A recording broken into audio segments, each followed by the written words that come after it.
ہمارے چینل تبلیغ T V کو ضرور سبسکرائب کریں اور نئی اپڈیٹس کے لیے گھنٹی کے بٹن کو ضرور دبائیں۔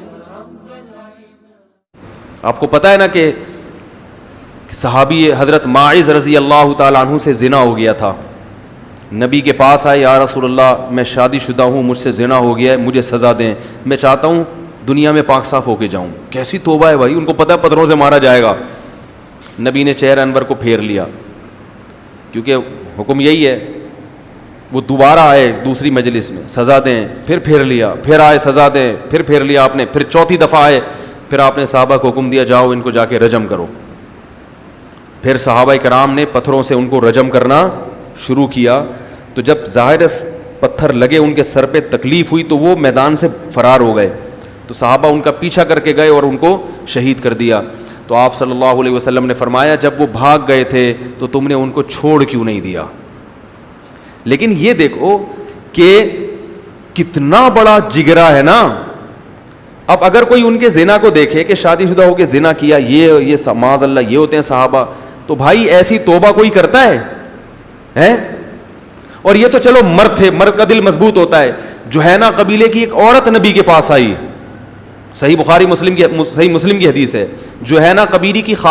کی خاتون آئی، میں شادی شدہ ہوں، مجھ سے زنا ہو گیا ہے، حمل بھی ٹھہر گیا ہے، سزا جاری کریں مجھ پہ۔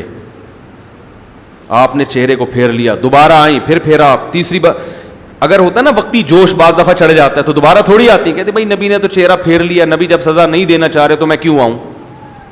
نبی بار بار اعراض کر رہے ہیں کہ جاؤ یہاں سے، مجھے نہیں بتاؤ کہ تم نے گناہ کیا ہے، مطلب یہ کہ بس اللہ سے توبہ استغفار کرو۔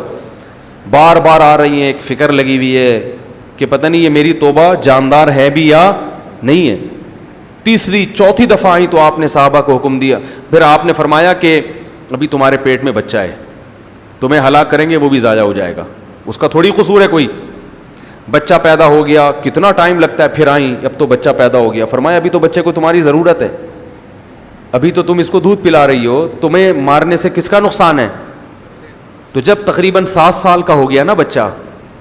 کتنا یعنی ایک ہوتا ہے نا وقتی جذبات میں آ کے تو دیکھا وہ لوگ عشاء سے لے کے فجر تک عبادت میں لگے رہتے ہیں، جیسے لوگ جب چلہ 4 مہینے لگا کے آتا ہے نا کوئی تبلیغ والا، تو تبلیغ والوں کو دیکھو 4 مہینے لگا کر رہتا ہے، ایسا نیک، ہم جیسے نالائقوں کی بات کر رہا ہوں میں، ایسے نیک، ہر دفعہ بھائی دین ہمارے اندر آیا ہے، تمہارے اندر آ جائے۔ 4 مہینے کے بعد پھر آہستہ آہستہ مسالہ اترنا شروع، جب آتا ہے تو ایسا لگتا ہے امام مہدی بس ابھی آنے ہی والے ہیں، اتنے نیک لوگ، اور پھر تھوڑے دنوں میں مسجدوں سے شاٹ۔ تو وقتی جوش تو ہر ایک کا ہو جاتا ہے۔ صحابیہ پھر بچے کے ہاتھ میں روٹی پکڑا کے لائیں، یا رسول اللہ اب یہ خود کھاتا ہے،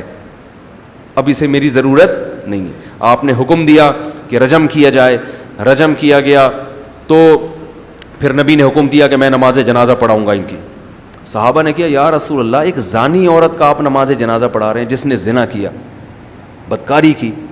حضرت عمر نے بھی اشکال کیا، نبی نے فرمایا لقد تابت توبۃ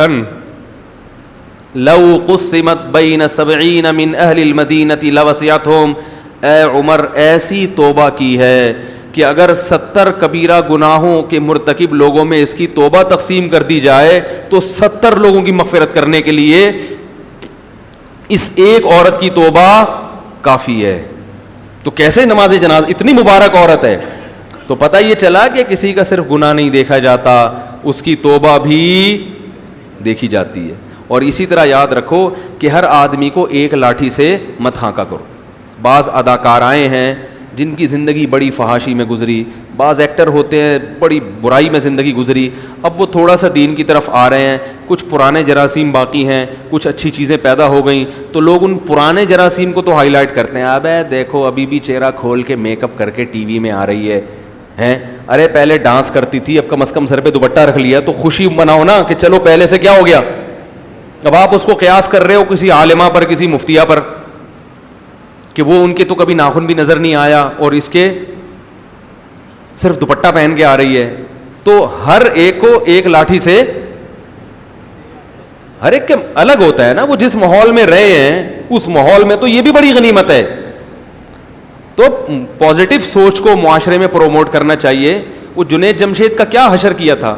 وہ گانے بجانے چھوڑ کر آیا, اتنی اللہ نے اس کو عزت دی تھی وہاں پر, سب چھوڑ, کبھی کبھار وہ پھر بھی گنگنانے لگتا تھا نا, ٹھیک ہے نا,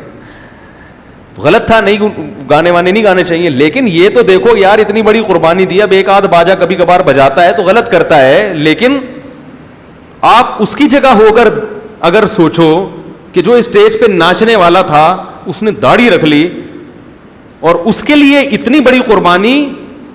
یہ بہت بڑی قربانی ہے, تو ایسے موقع پر اپریشیٹ کرنا چاہیے کہ یار چلو ایک باجا ہے, انشاءاللہ یہ بھی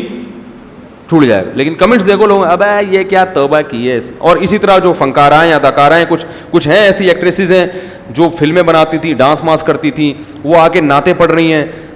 گانے چھوڑ کر نا, تو لوگ کہہ رہے ہیں یہ نعت پڑھ رہی ہے. تو یار چلو گانے تو چھوڑ دیے نا اس نے, کچھ تو اللہ رسول کا نام لے رہی ہے. اب آپ اس کو کسی عالمہ پر قیاس مت کریں. ایک آدمی شراب پیتا تھا, وہ چرس پہ آ گیا, اب آپ کہہ رہے ہیں چرس پیتا ہے, ہیروئن پیتا تھا وہ چرس پہ آ گیا, آپ کہہ رہے ہوں ہمارے مسجد کے مفتی صاحب تو سگریٹ بھی نہیں پیتے اور یہ کیا پی رہا ہے, چرس. تو بھائی مفتی صاحب پہ سگریٹ ایسی ہے جیسے ایک عام آدمی پہ ہیروئن, ٹھیک ہے نا, فرق ہوتا ہے نا بھائی. ایک آدمی مدرسے میں پلا بڑا ہے, وہ سگریٹ پیے تو وہ سگریٹ بھی اس کے لیے بہت بری چیز ہے, اور ایک آدمی بیچارہ چرس پیتا, ہیروئن پیا کرتا تھا, وہ ہیروئن چھوڑ کے چرس پہ آ گیا, نسوار رکھ رہا ہے, پان کھا رہا ہے, گٹکے کھا رہا ہے, تو اس کو تو جھک کے سلام کرو. صرف پان کھاتے ہو یار آپ ہیں, دن بھر میں صرف 25-30 گٹکے کھاتے ہو یار, تو تم تو ویسے ہی بغیر حساب کتاب کے لگتا ہے جنت میں چلے جاؤ گے, کیونکہ اس نے جو ہیروئن چھوڑی ہے وہ قربانی, کیونکہ آپ نے کبھی پی نہیں نا, اللہ پلائے بھی نہیں, پی ہو پھر پتہ چلتا ہے کہ وہ چھوڑنا بڑا مشکل کام ہے. ہاں اپریشیٹ نہ کرو کہ گٹکا کھاتے ہو چلو کھا لیا کرو, یہ ضرور کہو کہ انشاءاللہ اللہ نے چاہا تو یہ بھی چھوٹ جائے گا, لیکن اس کو برائی مت کرو لوگوں کے سامنے, اپریشیٹ کرو تاکہ وہ دین کی طرف اور آئے, نہ یہ کہ اس کی حوصلہ شکنی کرنا شروع کر دو.